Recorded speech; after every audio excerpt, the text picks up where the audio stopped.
स्वीकारण, सत्य का स्वीकारण मनुष्य के लिए बहुत ही महत्वपूर्ण है। जब तक मनुष्य सत्य को स्वीकार नहीं करता, उसे असत्य से लड़ने की शक्ति प्राप्त नहीं होती। जब आप भोजन करते हैं तो क्या होता है? आपका पेट स्वीकारता है कि वो भर चुका है और आप भोजन करना बंद कर देते हैं। जब आपको निद्रा आती है तो क्या होता है? आपका मन स्वीकारता है कि आपका शरीर थक चुका है और उसे विश्राम की आवश्यकता है। उसी प्रकार जब आपको किसी व्यसन को रोकना हो तो आपको स्वीकारना पड़ता है कि बहुत हो चुका, चाहे वो लालच हो या मदिरापान। उस व्यसन का त्यागना तभी प्रारंभ होता है जब आप ये स्वीकार कर लेते हैं कि आप उस व्यसन के बंधक हैं। हम में से ऐसा कोई नहीं जिनकी परछाई उनसे दूर रहती। हमारी परछाई सदैव हमारे साथ रहती है। कदाचित हमारी परछाई हमारे कर्मों के फलों का संकेत है। कदाचित इसी कारण कई बार हमें अपनी परछाई से भय भी लगता है, परंतु इस भय से निवारण पाने का एक साधन अवश्य है। वो है सूर्य की ओर मुख करना या किसी प्रकाश के स्रोत की ओर मुख करना, क्योंकि तब हमें हमारी परछाई दिखाई नहीं देती। यदि इसे जीवन के संदर्भ में देखें तो ये प्रकाश का स्रोत शुभ कर्मों की चेतना है। यदि आपके मन में शुभ कर्म करने की इच्छा है तो आपको कभी भी अपने कर्मों के फल का भय नहीं होगा, क्योंकि यदि आपका मन शुद्ध होगा तो आपके कर्म शुद्ध होंगे और शुद्ध कर्मों का फल कभी अशुद्ध नहीं हो सकता। आज मैं आप सबको एक कथा सुनाता हूं। एक दिन प्रातः एक व्यापारी अपने घर से निकला।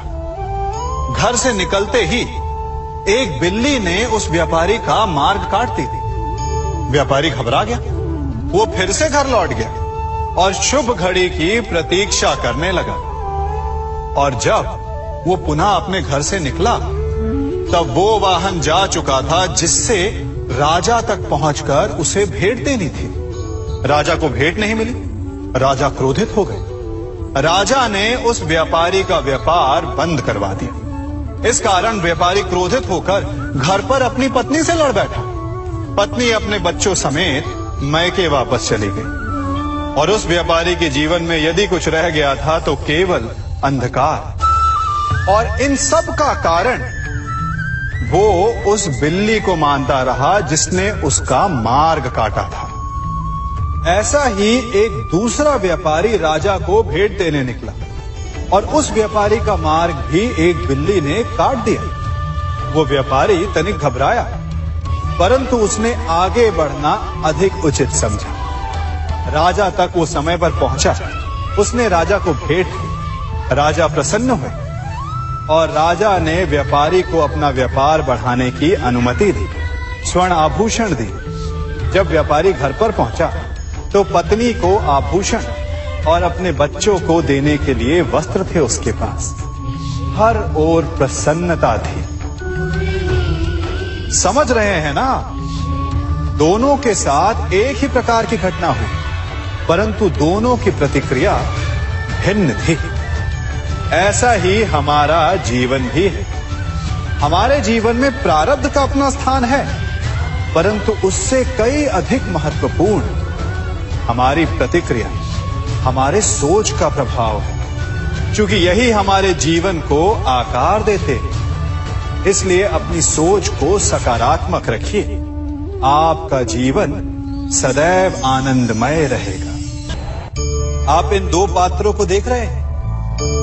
मेरे इस पात्र में जल है और ये पात्र मिष्ठान से भरा हुआ है। दोनों ही पात्र भरे हैं, परंतु देखिए,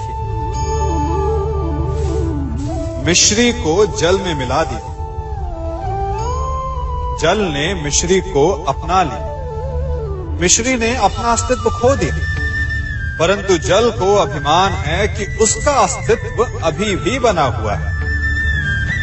परंतु जो इस जल को चखेगा उसे अवश्य पता चल जाएगा कि ये जल अब वो जल नहीं रहा, ये अब शरबत बन गया।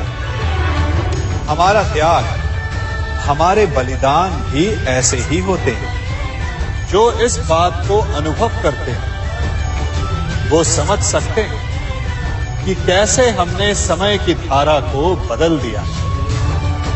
जो बलिदान देते हैं उनका अस्तित्व कभी नष्ट नहीं होता, अपितु उनका बलिदान संसार में कुछ ना कुछ परिवर्तन अवश्य लाता है। हम सभी कभी ना कभी, कहीं ना कहीं अपने जीवन में यात्रा अवश्य करते हैं। हमारी यात्रा में कभी पक्के रास्ते आते हैं तो कभी कच्चे रास्ते।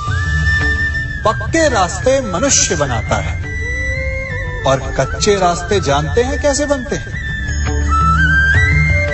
चलते चलते बन जाते हैं। जब लोग एक स्थान से जाते हैं तो पैरों के दबाव से नीचे की घास कुचल जाती है। बार बार उस मार्ग से जाने से धीरे धीरे मार्ग स्वतः ही बन जाता है।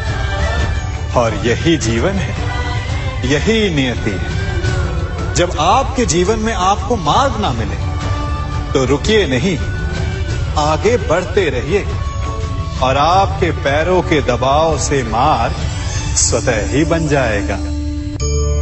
हम सभी अपने जीवन में सफलता चाहते हैं, है ना? उसके लिए हम रात दिन परिश्रम करते हैं, कड़ी मेहनत करते हैं, परंतु फिर भी असफल हो जाते हैं। परंतु ऐसा क्यों होता है? कभी सोचा आप सबने? क्योंकि सफलता पाने का मंत्र बड़ा कठिन नहीं, बड़ा सरल है।